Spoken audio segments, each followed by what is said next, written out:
멘토님의 늘 시장을 굉장히 좀 보수적으로 보시는 분이기 때문에 제가 봤을 때는 일단은 코스피도 3,000선에서 바닥을 좀 잡아주는 것 같고 코스닥도 오늘은 굉장히 많이 올라가고 있고 조금 안심을 해도 될까 싶다가도 또 전문가님을 보면은 조심해야지라는 생각이 들거든요. 네. 지금 이런 상승을 어떻게 보세요? 저는 아직까지 검증의 시간이다라고 생각을 해요. 뭐 아직까지는 전체적으로 하락세가 맞거든요. 그렇기 때문에 우리 그 휴지 있잖아요. 네. 어릴 때나던가 뭐 예능 같은 데 보면은 휴지를 이렇게 위로 후후 불면서 네. 떨어지지 않도록 오랫동안 누가 버티나 하는 거 있죠. 예. 그런 거 보면은 휴지를 바람을 딱 불었을 때 위로 확 날아갑니다. 그리고 멈춰 있다가 중력 때문에 또 떨어지게 되죠. 맞아요. 그런 것처럼 계속 올라갔다 내려갔다 하면서 이렇게 휴지도 왔다 갔다 하는 것 뿐인 것이 결국은 가만히 있질 않아요. 그리고 그런 휴지를 평지에서 했을 때는 그런데 오르막길로 올라가면서 하거나 내리막길로 올라가면서 하면은 휴지는 올랐다 내렸다 올라갔다 하면서 방향을 좀 주겠죠. 그런 것처럼 증시도 똑같아요. 그냥 오르막길을 갔다가 내리막길을 갔다가 그 안에서도 계속 등락폭을 갖고 있는 거거든요. 지금은 어떻게 보면은 내리막길, 우리가 산으로 친다면은 제일 정상에서 내려가고 있는 그 도중이다라고 생각 한번 해볼 수 있을 것 같고요. 지수라고 하는 것은 결국은 상장된 기업들의 시가총액의 합을 그냥 점수로 이렇게 만들어 놓은 것 뿐이잖아요. 그 말은 상장되어 있는 모든 기업들이 또 충분히 올라갈 수 있는 그런 메리트가 좀 있어야 된다라는 거예요. 그러면 기업들이 주가가 올라간다라는 것은 물론 테마들 때문에 올라갈 수도 있겠지만 주가가 올라가려면은 영업이익이 좋아져야 된다. 그러니까 돈을 좀 더 많이 벌어야 된다라는 거죠. 그러면 앞으로 지금 여기서부터 떨어지는 것이 아니라 올라갈 수 있을 것인가에 대한 의무를 우리가 가져볼 때 여기서 내리막이 아니라 올라가려면은 지금보다 내년이, 내후년이 돈을 더 잘 벌 수 있는 기업의 환경이 주어져야 된다라고 생각 한번 해볼 수가 있겠죠. 그럼 그렇게 될 것인가에 대한 질문을 좀 한번 해볼 수 있을 것 같은데 여러분들 머릿속에는 아마 답이 있을지도 모르겠습니다. 내년, 내후년 기업들이 영업하기 좋은 환경일까요? 라고 질문 드렸을 때 수많은 대답들이 나오겠지만 그렇지 않을까요? 라고 하는 막연한 기대감들이 있을 거예요. 그런 기대감 때문에 주가가 올라온 것이고 실제로는 영업하기 좋은 환경이 아니죠. 지금 최근에 만들어지고 있는 뭐 에너지 쇼크부터 해가지고 원자재 가격들의 급등들 이런 거 보이게 되면은 원자재 가격이 올라가고 있다라는 말은요 원가가 올라가고 있다라고 기업들은 생각할 수 있을 것 같아요. 그런데 물건 가격을 올리지 않으면은 역시나 마진이 남지 않게 되겠죠. 영업이익이 줄어들 수밖에 없는 상황이 된다는 거죠. 더군다나 이제 8월에 금리 인상을 했는데 11월 그리고 내년 1월에 금리 인상을 또 추가적으로 할 것이다라고 예상을 하고 있고 전 세계가 금리 인상을 서두르고 있다는 거 확인할 수가 있을 것 같습니다. 그 말은 금리가 올라간다. 기업을 내 돈 완전히 현금만 가지고 투자하는 운영하고 있는 기업은 거의 없다라고 보시면 됩니다. 거의 다 회사채, 부채를 갖고 있다는 거죠. 금리가 올라간다는 말은 결국은 회사의 이자 부담이 점점 증가한다라는 거예요. 그것도 비용이 되겠죠. 그렇다는 말은 비용이 증가한다는 말은 이익이 좀 떨어질 수밖에 없을 것이다 라고 생각할 수가 있을 것 같고요. 더군다나 금리가 더 올라간다라고 이야기를 했었을 때 금리가 올라가면 은행권들은 좀 괜찮지 않을까요? 예대 마진을 조금 더 높게 받을 수 있고 대출 이자를 좀 더 많이 받을 수 있잖아요 라고 하지만 결국 이자가 올라가게 되면 지금 빚을 끝까지 목밑까지 턱 밑까지 채워서 하시는 투자자들이 굉장히 많다는 거죠. 부동산이라든지 주식 그리고 비트코인이라든지요. 그런 쪽에 투자하신 분들이 과연 이자를 잘 낼 수 있을 것인가에 대한 문제가 남겠죠. 그러니까 이자가 올라가면은 부실 채권이 늘어날 수밖에 없고요. 그렇다는 말은 은행은 또 예대 마진을 높여야 될 것 같은데 부실 채권이 늘어난다. 결국 재정 건전성이 조금 의심되기 시작한다는 거죠. 그렇다는 말은 예금을 좀 더 많이 땡겨오기 위해서 예금 금리를 많이 줘야 됩니다. 그 말은 예대 마진을 높일 수가 없는 상황이라는 거죠. 그 말은 결국은 지금 예금 금리를 많이 준다고 해서 사람들이 아이고 나 주식이 반토막 났으니까 정리하고 은행에다가 2% 금리를 받기 위해서 적금을 넣어야 되겠어라고 하는 사람은 거의 없습니다. 그 말은 은행은 돈을 당겨오기가 굉장히 힘든 상황이라는 것을 우리가 인지를 할 수 있다는 거죠. 그 말은 지금 전 세계적으로 그리고 전국적으로 모든 상황이 여의치 않다는 것을 여러분들이 알 수 있다는 거고요. 법인세라든지 세금까지 올라가고 있는 이런 판국의 기업들이 영업이익이 더 좋아질 것이다라고 생각하는 것 자체가 웃긴 거예요. 몇몇 대기업들은 좋아질 수도 있겠지만 결국 주식시장은 한 기업이 잘났다고 해가지고 코스피가 올라가거나 코스닥이 올라가거나 하는 것은 아닙니다. 전체 시장, 전체 모든 기업들이 활성화가 돼야 된다는 거죠. 기업 활성화가 되었는지 안 되었는지 그리고 될 것인지 안 될 것인지만 보면은 방향은 보인다라는 거예요. 지금 이 자리가 코스피가 올라오고 내려가고 있다라는 거, 올라온 다음에 지금 꺾이고 있다라는 것은 그 누구도 부정할 수가 없고 지금 월봉으로 이렇게 본다고 하더라도 확 꺾여서 내려가고 있다라는 것은 여러분들이 누누이 확인할 수 있겠죠. 그런데 여기서 앞으로 여기가 이제 상승을 하기 위한 오르막의 전초전, 그러니까 내려갔다 다시 올라갈 수 있을 것인가 아니면 여기서부터 내려가는 형태로 진행이 될 것인가는요. 아까 말씀드렸던 것이 저는 정답이라고 생각을 합니다. 결국 뭐죠? 지수는 대세 하락이 나올 수밖에 없다라고 보는 거예요. 왜요? 영업 환경이 안 좋잖아요. 그 말은 결국 기업들은 주가가 전체적으로 다 레벨 다운이 될 가능성이 높다라는 거고요. 지금까지 빛을 보지 못했던 기업들은 그런 하락세 속에서도 주가가 올라갈 수밖에 없다라는 거죠. 그런 내용들을 생각한다면 하락세는 무서워할 필요가 전혀 없습니다. 그렇다는 말은요. 지금은 결국 하락세의 시작인 거고요. 떨어지고 있는 과정 속에서 나오는 단기 반등일 뿐이다라고 생각하는 것이 맞다 생각이 들고요. 더군다나 이렇게 추세가 이렇게 만들어져서 내려가고 있는데 추세의 윗단계죠. 3070포인트, 100포인트까지는 올라와 줄 가능성은 있으나 저기까지 올라왔다고 했을 때 위쪽을 뚫고 갈 것인가 그것은 지금 상황으로서는 굉장히 어려울 것이다 라고 예상을 해볼 수 있습니다. 뭐 어떤 분들은 제가 금리 이야기를 하게 되면은 경제 상황이 좋으니까 금리를 올리는 거 아닌가요? 라고 이렇게 질문을 하시는 분들도 있습니다. 근데 그거는 금리에 대해서 잘 모르시기 때문에 하시는 이야기인 거고 금리는요 위험하기 때문에 오르는 겁니다. 앞으로 위험할 거라고 보니까 금리를 올리는 거죠. 여러분들이 은행에 신용 등급이 안 좋을 때 대출 받으러 가면 금리를 어떻게 하시나요? 뭐 은행에서 신용 등급이 안 좋으니까 금리를 낮게 줄게요. 그러진 않습니다. 위험한 신용 등급을 갖고 있으니까 고금리로 대출할 수밖에 없겠네요. 라고 하는 거죠. 금리는 위험해서 올리는 겁니다. 그리고 앞으로 위험할 거라고 생각해서 올리는 겁니다. 근데 왜 경제 상황이 좋아지는데 올리는 건가요? 고용 지표를 왜 자꾸 보는 건가요? 라고 했을 때 금리를 올릴 때 부작용이 너무나 크기 때문에 경제가 버틸 수 있는지 없는지를 확인하기 위해서 경제가 좋아지니까 금리를 올린다라는 이상한 생각을 하고 있는 거죠. 결국 부작용이 터지지 않을 정도의 체력이 되냐 안 되냐인 건데 요즘에 연준에서 이야기하는 게 그런 거죠. 고용지표고 뭐고 필요 없다. 지금 물가 상승 때문에 그런 거 볼 필요 없이 바로 금리를 올려야 되겠다라고 이야기를 하는 거예요. 그러니까 부작용이 걱정되는 게 아니라 지금 오히려 인플레이션으로 나올 수 있는 그런 후폭풍이 두려운 거죠. 그 말은요. 지금은 경제가 좋고 안 좋고를 떠나가지고 앞으로 상황이 위험해질 거라고 판단하기 때문에 금리가 올라가는 거고 국채금리도 상승을 하는 거다라고 보시면 되겠습니다.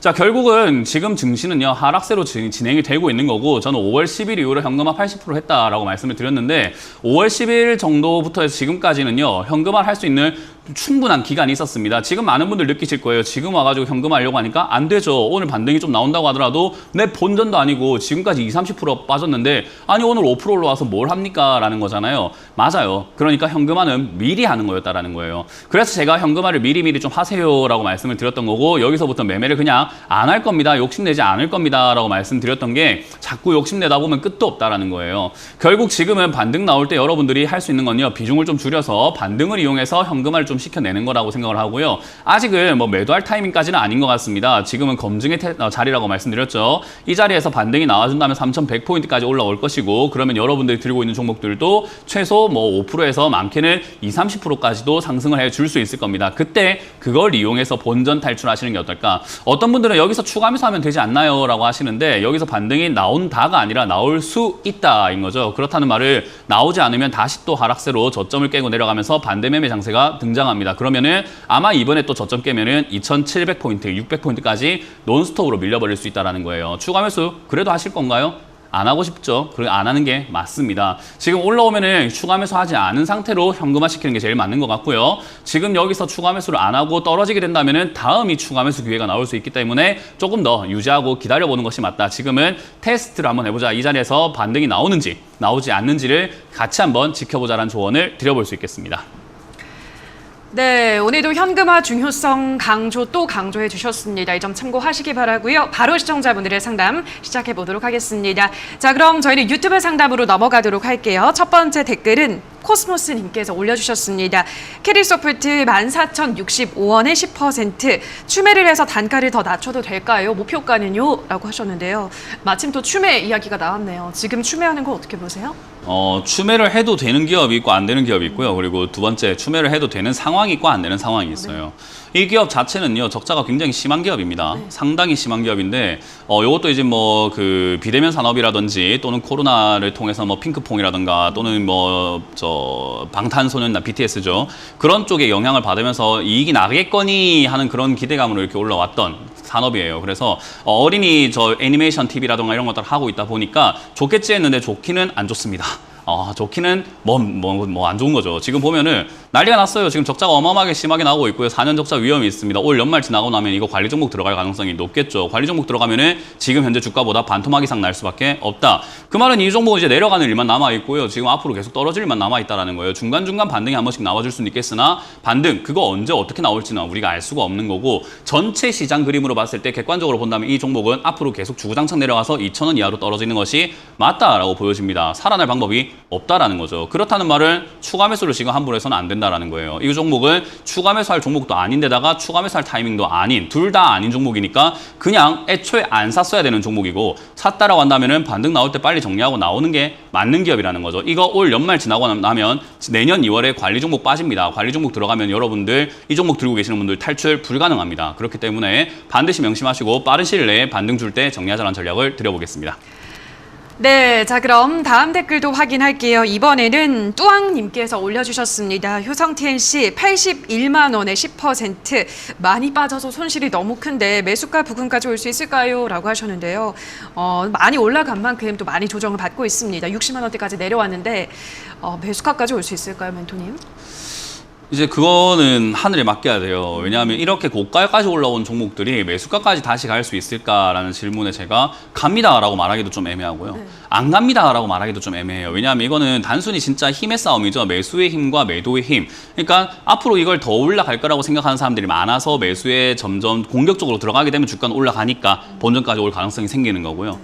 이 종목 이제는 더 이상 안 갈 것 같아, 비싼 것 같아 라고 팔아내는 사람이 많고 사는 사람이 줄어들게 되면은 당연히 내려가는 일만 남는 거죠. 근데 우리가 이렇게 전국민 앙케이트 조사를 할 수 없는 거잖아요. 효성 TNC 싼 거 같습니까? 비싼 거 같습니까? 물어보고 살래요 말래요 이런 거 물어볼 수가 없어요. 물어보고 지금 앙케이트 조사해가지고 설문조사 딱 나와버리면은 산답니다. 그러니까 주가가 올라간답니다가 되는데 우리가 물어볼 수 없다 보니까 단순히 여기 앉아가지고 우리가 차트만 보면서 예측을 해야 돼요. 그러면 이 기업 자체가 좋은 상황인가 나쁜 상황인가 라고 했을 때는 당연히 실적도 1,000억 벌던 때에 비해서 3,000억, 2,000억 그리고 올해는 1조 3,000억을 예상하고 있다 보니 영업이익이 상당히 증가한 건 맞는데, 물론 증가했지만 문제는 요겁니다. 주가도 증가했죠. 10만 원대 있던 주가가 2,000억대에 벌던 회사가 10만 원이었던 회사가 지금은 80만 원대까지 올라왔다라는 거죠. 그러면 2,000억 벌던 회사가 지금 7배, 8배 주가가 올라온 상황에서 가치는 거의 다 반영되었다라고 보는 게 맞는 거거든요. 여기서 기대가 더 있을까라고 한다면 올해보다 내년이 더 좋아야 되는데 내년 상황 별로 안 좋을 것 같거든요. 그 말은 주가가 여기서 떨어지거나 횡보하거나 여기서 머물 가능성이 조금 있어 보인다라는 거예요. 머물지 않는다면은 떨어지겠지만요. 그래서 지금은 추가하면서 함부로 해서는 안 된다 생각이 들고요. 시간이 답이다라고 말씀드릴 수밖에 없는 상황인 것 같아요. 대신에 이렇게 급등한 종목들은요, 보통은 상승했던 고점 대비 50% 정도, 반토막 정도 나거든요. 그 말은 이게 한 45만 원까지 밀리게 된다면 시청자님은 탈출할 수 있는 기회가 그때서야 좀 생길 수 있습니다. 그래서 이 종목은 추가하면서 함부로 생각하지 마시고 한 1년, 2년 정도 잡고 기다리시면서 40만 원에서 50만 원 이하로 빠져준다면 나에게 기회가 왔구나 생각하고 그때서야 다시 한 번 더 문의 주시는 게 좋을 것 같고요. 그게 아니라고 한다면 기다리시면 아마 본전까지 올라올 거예요. 여기서 만약에 반등이 나온다. 그럼 그냥 본전까지 그냥 와줄 텐데 추가 매수하기에는 리스크가 크고 그냥 기다리면 본전까지 올 수 있으니 저는 추가 매수 의견은 지금이 아니라 40만 원대 가깝게 하는 게 좋다라고 말씀드려보고 지금은 그냥 홀딩 의견 드려보도록 하겠습니다. 네, 자 그럼 이어서 전화 연결 또 바로 가보도록 하겠습니다. 저희 전화 연결 전에 실시간으로 여러분들의 고민을 해결을 해드리고 있습니다만 저희가 방송에서 전해드리는 내용은 투자 판단에 대한 조언일 뿐이라는 점 유의해 주시기 바랍니다. 남지 개사장님께서 올려주셨습니다. 한국콜마 52,000원에 13%, 현금 75%인데 가지고 있는 만큼 추가 매수해서 6개월 가져가도 될까요? 라고 하셨거든요. 현금 지금 많으시거든요. 추가 매수하는 거 어떻게 보세요? 좀만 더 기다려보는 게 어떨까요? 한국콜마 지금 좋거든요. 상황이 나쁘지 않아요. 왜냐하면 주가가 잘 보시면은 이 10월 5일에 얘는 반항을 했습니다. 시장에 반항을 한 날인데요. 10월 5일이 이렇게 양봉이 섰어요. 우뚝 섰어요. 7%까지 올라오면서 섰는데 지수는 어땠는가 보니까 10월 5일에 이렇게 빠지고 있었습니다. 2.6%나 빠지고 있었죠. 코스피가. 그 말은 지수가 빠지고 다음 날 6%, 1.8% 정도 더 빠지고 있는 상황에서 얘는 어떻게 하고 있다고요? 올라가고 있습니다. 그냥 시장하고 별개로 난 여기까지야. 너 여기서 더 이상 못 내려가라고 이야기를 하는 거죠. 그 말은 지금 선언한 게 진짜로 지켜질지 안 지켜질지 조금만 체크해보면 좋을 것 같아요. 잘 지켜진다면은 이 자리가 바닥이 될 수 있겠죠. 그러면은 지금 매수하신 만큼 추가 매수하셔서 조금 중장기로 가져가시면 되는데 여기서 선언을 했지만 시장이 너무 매섭게 몰아붙인다면은 조금 더 밀릴 수는 있습니다. 그래서 조금 더 지켜보자라는 뜻이니까요. 한 두 달 정도 뒤에 다시 한번 문의 주신다면은 좋을 것 같습니다. 네, 자 그럼 다음 댓글도 하나 더 볼게요. 이번에는 콩님께서 올려주셨습니다. 마이크로 디지털 32,900원에 10% 얼마 전 단타했다가 못 빠져나왔어요 라고 하셨습니다. 지금 매섭게 떨어지고 있거든요. 어떻게 전략을 세워볼까요? 저는 이제 그 시청자분들께 한 가지 조언을 드리고 싶다라는 건요. 단타했다가 못 빠져나온 것은 단타한 게 아니에요. 네, 단타를 했단 말을 하면 안 되는 거죠, 사실은. 왜냐하면 단타라면 무조건 빠져나와야 돼요. 단타는 반드시 손절이 생명입니다. 네. 2%든 3%든 5%든 내가 정한 어떤 기준이 있다. 뭐 친구를 기다릴 때도 그렇잖아요. 너 1시까지 안 오면 나 집에 갈 거야 해서 1시 되면 집에 가버려야 된단 말이죠. 근데 한 7시까지 기다려놓고 날씨 네 기다리다가 쫄게 기다리다가 내가 6시간 기다리고 이러면 안 되는 거거든요, 사실은. 엄청 이상한 거예요. 그러니까 짧게 기다리려고 했으면 짧게 기다리셨어야지 단타는 그렇게 하는 게 아닙니다. 그러니까 이런 일이 발생이 되는 거예요. 그래서 저는 개인 투자자들께 이렇게 말씀드리고 싶습니다. 손절 못할 거면은 제발 단타하지 마세요라고. 단타는 절대로 이렇게 해서는 안 된다라는 거 기억하시면 좋을 것 같고요. 마이크로 디지털 같은 경우에 단기 급등 이후에 단기 급락 나오고 있는데 급락 나오는 이유가 역시나 실적이죠. 지금 4년째 적자입니다. 4년 적자가 나면은 관리 종목입니다. 관리 종목 들어가게 되면은 이 종목도 주가를 면치 못하겠네요. 회복이 안 될 수도 있다라는 거죠. 지금부터 논스톱으로 빠져서 내년 2월에 5,000원 이하로 곤두박질 칠 수도 있습니다. 왜냐? 실적이 안 좋거든요. 그 말은 지금 감사보고서에서 안 좋을 수 있기 때문에 저는 연말 동안 아마 12월 정도 안에는 반등 한번 크게 줄 수 있다 생각이 듭니다. 커도 아마 시청자님 매수가까지는 아니겠지만 25,000원에서 3만 원 사이쯤 반등 나오면 빨리 정리하고 나오는 게 좋다. 지난번에 손절 못했던 거 이번 반등 나올 때 손절하자라는 전략을 드려보겠습니다.